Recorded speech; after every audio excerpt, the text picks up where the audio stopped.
Sudhagad education society माध्यमिक विद्यालय Kalamboli. Standard 7th, subject general science, chapter number 11, cell structure and microorganisms. पाठीमागील भागामध्ये आपण सेल स्ट्रक्चर म्हणजे काय भाग पाहिलेले. आता आपण पाहणार आहोत micro organisms. What is meant by microorganisms? Categories of following organisms into two groups according to size: amoeba, paramecium, euglena, snail, elephant, pigeon, worms. Micro organisms म्हणजे काय आणि हे जे आपल्याला इथं मायक्रो ऑर्गॅनिझम्स दिलेले आहेत किंवा घटक दिलेले आहेत त्याचं वर्गीकरण करा असे दिलेले. अमेबा, पॅरामेशियम, युग्लिना हे युनिसेल्युलर आहेत, बाकीचे सगळे मल्टीसेल्युलर आहेत. हे आपल्याला इथं म्हणजे वेगवेगळ्या पद्धतीनं त्यांचं वर्गीकरण केलेलं आहे. We have learn that there are countless living organisms on the earth. पृथ्वी तलावरती आपल्याला मोजता येणार नाहीत असंख्य लिव्हिंग ऑर्गॅनिझम्स आहेत. Of these, the organisms which cannot be seen with our eyes but can only observe under microscope are called microorganisms. Microorganisms म्हणजे काय तर हे या सजीवापैकी जे आपल्याला डोळ्याने सहजासहजी दिसत नाहीत ते पाहण्यासाठी मायक्रोस्कोपचा वापर करावा लागतो. अशा ऑर्गॅनिझम्सना किंवा सजीवांना मायक्रो ऑर्गॅनिझम्स असे म्हणतात. आता हे जे मायक्रो ऑर्गॅनिझम्स आहेत त्याचे आपल्याला मुद्दे पाहिजे आहेत. Occurrence of micro organisms, observation and measurement of micro organisms, nature of micro organisms, growth of micro organisms. त्यातले काही युजफुल मायक्रो ऑर्गॅनिझम्स आहेत, हार्मफुल मायक्रो ऑर्गॅनिझम्स आहेत. हा भाग आपल्याला पाहायचा आहे. पहिल्यांदा आपण ऑकरन्स पाहिलेलं आहे. Occurrence of micro organisms. Microorganisms are present all around us in air, water, soil, food, sewage, garbage as well as in the bodies of plants and animals, including humans. Some microorganisms are solitary, that is, they live singly. For example, amoeba, paramecium. Whereas some live in colonies, काही ग्रुपमध्ये राहतात. Some microorganisms live on remains of dead plants and animals. Dead plant and animal यांच्यावरती काही micro organisms आढळतात. नंतरचा भाग आहे observation and measurement of micro organisms. आता हे ऑब्झर्वेशन करण्यासाठी आपल्याला एक साधा प्रयोग दिलेला आहे. Try this. Keep a moistured piece of bread or bhakri in a closed box. Observe after 3 to 4 days using magnifying lens. आपल्या जेवणाच्या डब्यामध्ये ओलसर ब्रेडचा तुकडा किंवा भाकरीचा तुकडा ठेवायचा आणि त्याचा बंद करून ठेवायचा आणि 3 ते 4 दिवसानंतर त्याचं निरीक्षण करायचं लेन्सच्या सहाय्याने. आपल्याला मायक्रो ऑर्गॅनिझमची त्याच्यावर वाढ झालेली आढळते. नंतर अशा आणखीन काही मायक्रो ऑर्गॅनिझम्स आपण पाहिले कुठं कुठं आढळतात. सॉईल आहे, वॉटर आहे, म्हणजे वेगवेगळ्या ठिकाणी ते आढळतात. इथे आणखीन दिलेले आहे observe drop muddy water or water from stagnant puddle under the compound microscope. Take drop of युगर किंवा ताकाचा किंवा दह्याचा थेंब काचपट्टीवर घेऊन त्याच्यामध्ये मायक्रोऑर्गॅनिझम असतात त्यांचं निरीक्षण करायचं आहे. डू यू नो, पुढे आपल्याला चौकटीमध्ये माहिती दिलेली आहे. We cannot see objects smaller than 100 micrometre in size. 100 मायक्रोमीटरपेक्षा साईज कमी असेल तर ते आपल्याला दिसत नाहीत. With our eyes.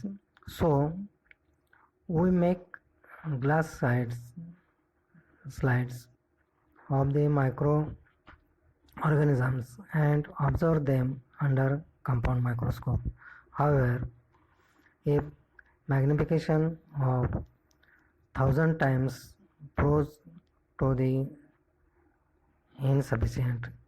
Then we need to use an electron microscope to observe these microorganisms.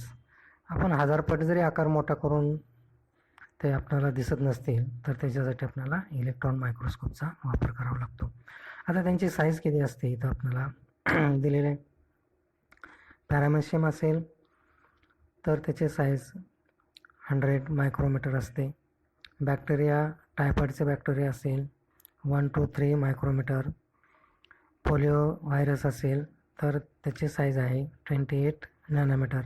म्हणजे व्हायरस जर असेल तर त्याचा अभ्यास आपल्याला इलेक्ट्रॉन मायक्रोस्कोपच्या सहाय्याने करावा लागेल, कारण नॅनोमीटरमध्ये आकार असेल तर त्यासाठी इलेक्ट्रॉन मायक्रोस्कोप वापरतात. Microbes measure less than 100 micrometres. Even in these minute organisms, their organelles carry out all life process within the single cell. जे युनिसेल्युलर आहेत मायक्रो ऑर्गॅनिझम्स ते एकाच पेशीमध्ये सगळी त्यांची जीवनक्रिया चालू असते. नंतरचा भाग आपल्याला पाहायचा आहे nature of micro organisms. Micro ऑर्गॅनिझमचं नेचर कसं असतं ते इथं आपल्याला पेज नंबर, जुनं पुस्तक असेल तर 75, नवीन पुस्तक असेल 180वरती आपल्याला आकृतीच्या सहाय्याने दिलेले आहेत. मग बॅक्टेरिया असतील, व्हायरस असेल, पॅरामेशियम, युग्लेना, पेनिसिलियम, वेगळ्या प्रकारचे इथं विषाणू दिलेले आहेत, जीवाणू दिलेले आहेत. त्यांची रचना कशी असते, कसे आढळतात, ग्रुपने आढळतात की सिंगल आहेत, ते आपल्याला इथं दिलेलं आहे. त्याचे हे ऑब्झर्वेशन करायचं. Page number 76. Some microorganisms like the fungus that grow on bread or strand of algae in pond are multicellular. काही सूक्ष्मजीव आहेत, मायक्रो ऑर्गॅनिझम्स आहेत, ते सिंग्युलर आहेत, काही मल्टीसेल्युलर आहेत. However, most microorganisms such as bacteria and viruses are unicellular. They have somewhat different cellular structures.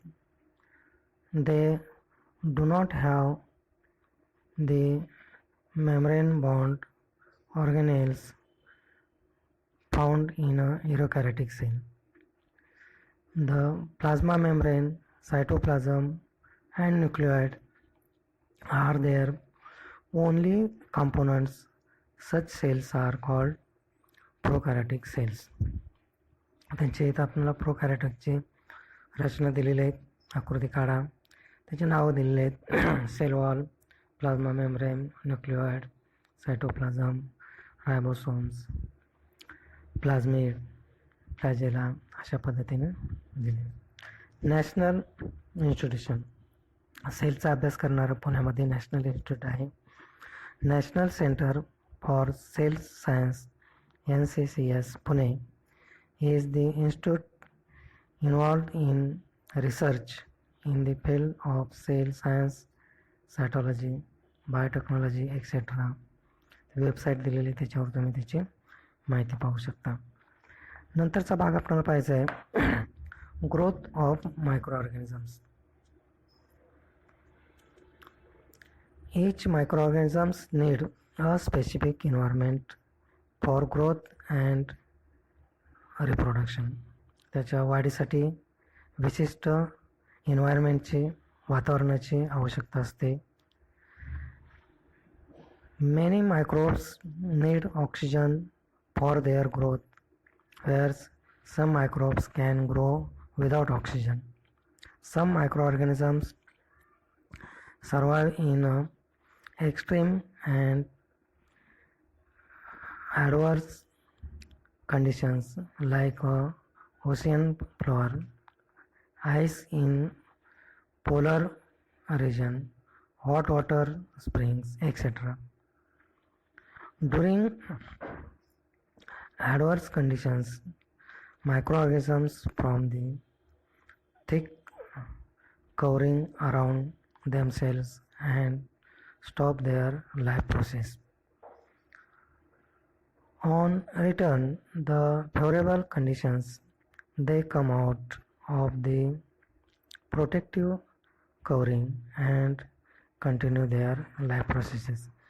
काही प्रतिकूल परिस्थितीमध्ये असेल तर ते स्वतःभोवती कवरिंग तयार करतात, स्वतः संरक्षण करतात आणि फेवरेबल जर कंडिशन्स तयार झाल्या तर नंतर त्यांच्या प्रोसेस तयार होतात. Where do the micro organisms grow? Micro ऑर्गॅनिझम्सच्या वाढीसाठी कोणते घटक आवश्यकता असतात, कसे वाढतात? Medium, soil, water, decaying matter etcetera. Temperature त्यांच्या वाढीसाठी 25 degree Celsius to 37 degree Celsius आवश्यक असतं. त्यांचं nutrition, specific nutrition, for example algae, chlorophyll, oxygen त्यांचं न्यूट्रिशन आहे. ॲटमॉस्फिअर त्यांना कोणतं आवश्यक आहे? Moist, humid and warm. According to shape, त्याच्या आकारावरून काही त्याचे प्रकार पडलेले आहेत. Processes, micro organisms are classified algae, fungi, protozoa, bacteria and viruses. अशा पद्धतीने त्यांचे ग्रोथ कुठं होते, कसे होते ते आपल्याला दिलेले आहे. आपण इथे थांबूया. नंतरच्या वेळेस आपण useful micro organisms and harmful micro organisms म्हणजे काय ते पाहूया.